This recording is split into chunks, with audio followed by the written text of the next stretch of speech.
Video Games Monthly is a subscription box that brings random retro video games straight to your door. But is it worth it? Some would argue, why spend money on a video game that you don't even know if you're going to like or not? Well, as a collector, I appreciate all types of video games, from the rare to the mainstream, because they've all helped shape the person that I've become.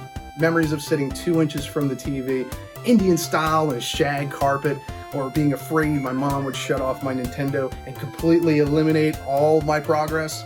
They're fond memories to me. With every retro game that I collect, I become that 8-year-old kid again. Despite that, I want to make sure that I'm getting the value for what I'm paying for. I'm Bobby from Bobby's Hobbies. Let's open 2 months worth of random retro video games from Video Games Monthly.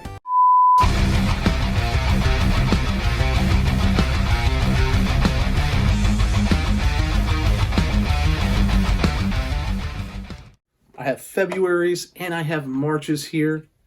And full disclosure, I've already opened these up so I know what's in it, but I wanted to give you kind of an insider's look at what to expect if you go with the subscription boxes. In every box that you get typically about 5 games, cost of about like $52. That includes shipping.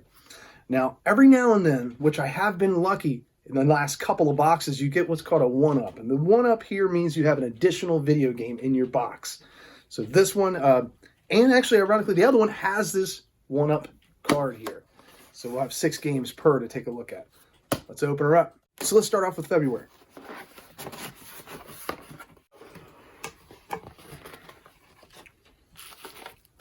First selection, Genesis, The Jungle Book.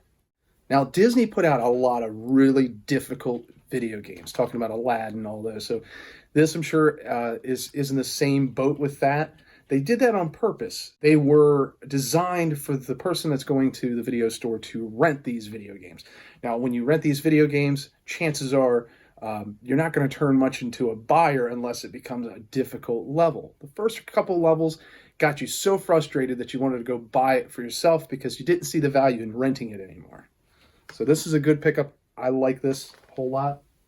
Next, for the PlayStation, Hot Shots Golf. Hot Shot Golf does seem like a pretty decent game, pretty decent pickup. Something to add to the collection. Not anything I'm fond of, but as I said prior, I'm a big avid fan of all games, so I'm sure I will give this a try too. Next, we're going to look at a Nintendo game. We got Spy Hunter.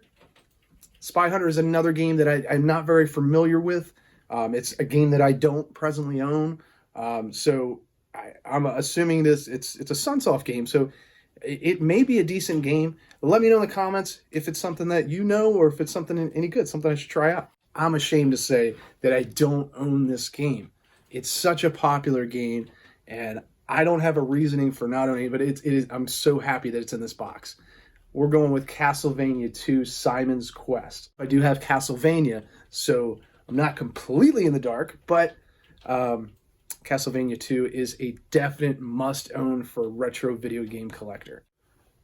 We're going to go with Final Fantasy X for the PlayStation 2. Well, Final Fantasy games, I've said in previous videos, I was never big on them. The early ones, the newer ones that are starting with PlayStation 2 are pretty decent. And I do actually own, I believe Final Fantasy 12 it is. For PlayStation 2. So this definitely is a necessity. And final selection for my February box, Soul Calibur 2. This I'm definitely not disappointed with. Aside from Mortal Kombat games, those types of fighting games, I was never a huge fan of them. Soul Calibur might be an exception to that. I can fit that and tie that in with pretty much the Mortal Kombat games. I did own these growing up. So definitely one that I'm going to try out. I'll display proudly. Off to March. Let's check it out. This one was packed tight. Wow. Start off with PlayStation game A Bug's Life. I don't own this either. It's a loose copy. That's the only thing with the Video Games Monthly boxes is that they do give the loose copies out. I'm not a big fan of those. You see my previous video, I do make custom cover art, but I like to have the originals. I'm kind of one of those collectors who likes to have it complete and in the box. But I'm not disappointed at this at all. It's something I will definitely play, and I'll display it as soon as I make a case for it. Now, this was a little bit of a shocker. For Xbox, I guess this is Xbox 360 and regular Xbox too, sneaking. I don't know if any of you remember this, but this was, I think, $5. You could buy it at Burger King because it's the Burger King mascot. This is sealed. It's got a little slice in it, but that's not a big deal. Sealed and in a box. I don't, honestly, I've been told that this game is a pretty decent game. You can call me out and tell me it's not, but I've had people tell me that.